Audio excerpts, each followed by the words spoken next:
పాత పద్ధతిలోనే జరుగుతుంది. ఇదే సెక్రటరీ గారు పాత ప్రభుత్వంలో కూడా ఆయనే చూశారు. ఆ పద్ధతికి ఈ పద్ధతికి ఏమాత్రం కూడా తేడా లేదు. అదే రేషన్ కార్డు, వైట్ కార్డు ఎందుకు తీసుకున్నామంటే మీ కుటుంబ కార్డు కోసం, ఆ కుటుంబం యొక్క నిర్ధారణ కోసం తెల్ల కార్డు. ఎన్ని ఖాతాలు ఉంటే అన్ని ఖాతాలు 2 లక్షల రూపాయలు, 4 ఖాతాలు మీ ఇంట్లో ఉన్నా కూడా 4 చెల్లించబడతాయి. కుటుంబాన్ని రుణ విముక్తులు చేస్తాము. రెన్యువల్ చేసుకున్న వాళ్ళవి కూడా ఈ అకౌంట్లలోకి వస్తాయి. రైతు ఎప్పుడు కూడా పంట రుణం కట్టకపోతే వెళ్ళి రెన్యువల్ చేసుకుని మళ్ళీ కొత్త అప్పు తీసుకుంటుంటాడు ప్రతి సంవత్సరం. ఇది పంట రుణం కదా, షార్ట్ టర్మ్ లో. కాబట్టి ఏ సంవత్సరానికి ఆ సంవత్సరం మనం కట్టకపోయినా రెన్యువల్ చేసుకుని మళ్ళీ కొత్త ఖాతాలు తీసుకుంటారు. అటువంటివన్నీ మన దగ్గర ఉన్నాయి. కాబట్టి ఏ బ్యాంకులో ఏదన్నా తప్పు జరిగితే అటువంటి బ్యాంకుల మీద చర్యలు తీసుకోవడంతో పాటు ఆ రైతులకు మాత్రం అన్యాయం చెయ్యం. రెగ్యులేటెడ్ టైంలో ఎంతమంది అప్పు తీసుకున్నారో అందరికీ న్యాయం జరుగుతుంది. ఇందుట్లో ఈ ఆహార భద్రత కార్డుకి సంబంధం లేదు. ఆహార భద్రత కార్డు లేకపోతే మేము పాస్బుక్ ని వెరిఫై చేసుకుంటాం.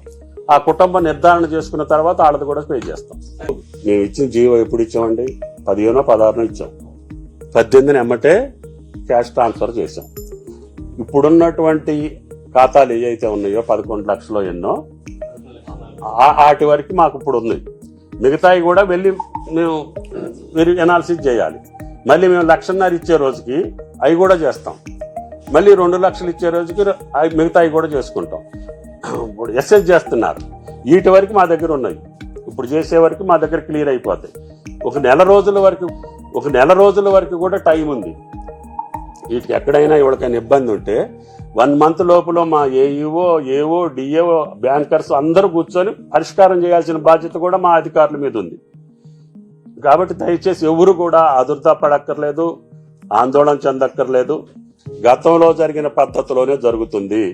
ఇంకా మెరుగైనటువంటి పద్ధతిలో డేటా తీసుకొని ఈ యొక్క రుణమాఫీ చేస్తున్నాము.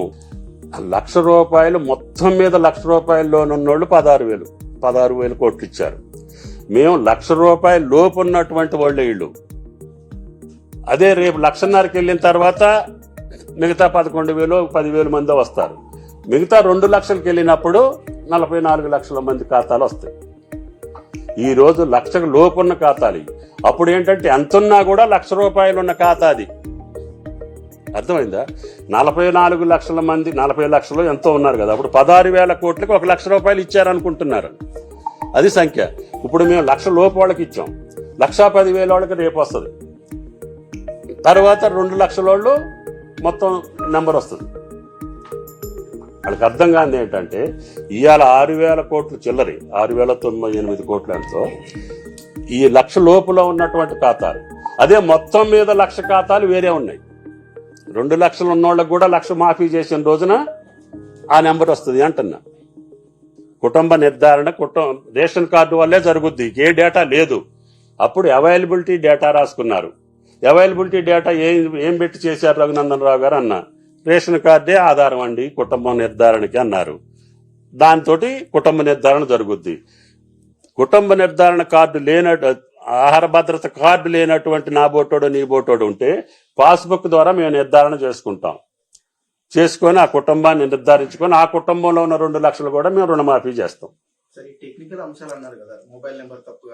అది బ్యాంకులకు సంబంధించింది. 1 మంత్ లోపలనే. జీవోలో కూడా 30 రోజులు టైం పెట్టి గోల్డ్ లోన్ వ్యవసాయానికి పెట్టింది అనేది నిర్ధారణ లేదు కాబట్టి దాన్ని పక్కన పెట్టాం. ఓన్లీ పంట రుణాలు, షార్ట్ టర్మ్ లోన్స్, ఆ సంఖ్య 44 లక్షల ఖాతాలు, 25 లక్షల కుటుంబాలు. గురువు గారు పెరిగిందానికి కూడా రేపు ఇస్తాం కదా అంటున్నా. 1 లక్షకి పెరిగింది అనుకోండి, రేపు 1.5 లక్షల పడుద్ది కదా అతంది. ఏం కాదు.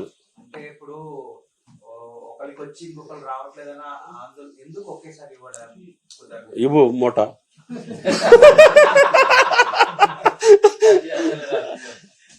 ఇప్పుడు ఫైనాన్స్ అంటే ఒకే రోజు బస్తా రాదు.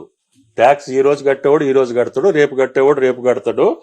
ఎప్పుడు కూడా ఆర్థిక పరిస్థితి రూపాయి రాక రూపాయి పోక. ఇవాళ ఎంత ఆదాయం వస్తే అంత ఆదాయాన్ని రేపు మేము డిస్పర్స్ చేయాలి. ఇక్కడ జీతాలు ఇవ్వాలి, మీ కథ ఇవ్వాలి, వెల్ఫేర్ చేయాలి. మిగిలిన దాన్ని తీసుకొచ్చి పార్టీ ఇచ్చినటువంటి వాగ్దానాలు, ప్రభుత్వం చెప్పిన మాటని నిలబెట్టాలి.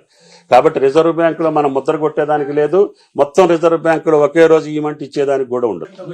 సరే, పెండింగ్ పడితే మీరు ఆగస్టు తర్వాత మేము ఇక్కడే ఉంటాం, మీరు ఇక్కడే ఉంటారు కదా, ఊరేయండి. ఆగస్టు తర్వాత కూడా ఒక 4 రోజులు ఈ కథ నడుస్తూనే ఉంటుంది. మొత్తం డబ్బులు వేసిన తర్వాత కూడా ఇవాళ ఆర్బీఐ అకౌంట్ కి పంపించిన డబ్బులు ఈ బ్యాంక్ వాళ్ళు ఇచ్చిన లిస్ట్ కి దానికి టాలీ కాల కొన్ని. అర్థమైందా? 8 crores 80 crores కి బ్యాంక్ అకౌంట్ పంపించిన ఆయనకను ఆర్బీఐ చెక్కింగ్ కి సూట్ అవలా.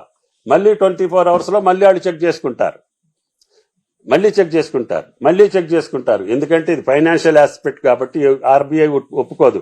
ప్రతి అకౌంట్ ని కూడా వాళ్ళు స్క్రూటినీ చేయాలి. అంటే ఇన్ని లక్షల అకౌంట్లలో వాళ్ళకు కూడా కొంత టైం ఇవ్వాలి కదా. ప్రతి 24 hours లో కూడా రావచ్చు. అంటే లాస్ట్ మనం పే చేసిన తర్వాత 1 month డేట్ పెట్టాం జీవోలో క్లియర్ చేసుకోవటానికి. కానీ ఇటువంటి ఏ తప్పులు జరిగినా, ఎర్రర్స్ ఉన్నా, అకౌంట్ నెంబర్ తేడా ఉన్నా, ఆధార్ కార్డు తేడా ఉన్నా, కుటుంబ నిర్ధారణలో పొరపాటు ఉన్నా, మా అధికారుల్ని ప్రతి రైతు వేదిక దగ్గర, అంటే ప్రతి క్లస్టర్ విలేజ్ లో ఒక ఆఫీసర్ ఉన్నాడు, ఏడీఏ ఉన్నాడు, జిల్లా లెవెల్లో జిల్లా అధికారులు ఉన్నారు, బ్యాంక్ అధికారులు కూడా నిన్న కూడా పిలిచి ఇదే సమావేశంలో 32 బ్రాంచ్ మేనేజర్లకి హైదరాబాద్ లో చెప్పాము, జిల్లా కేంద్రంలో కలెక్టర్లు చెప్పారు.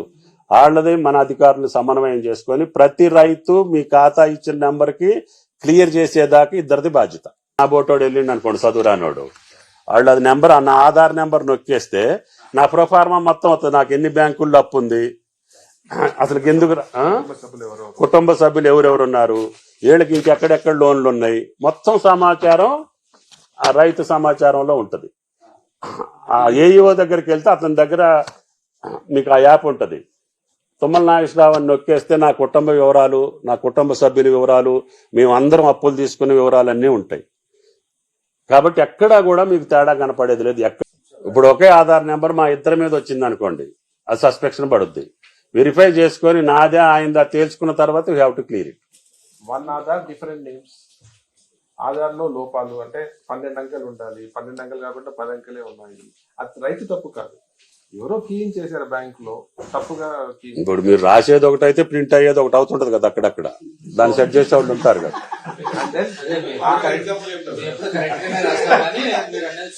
అక్కడ ఆయన పెట్టేటప్పుడు కూడా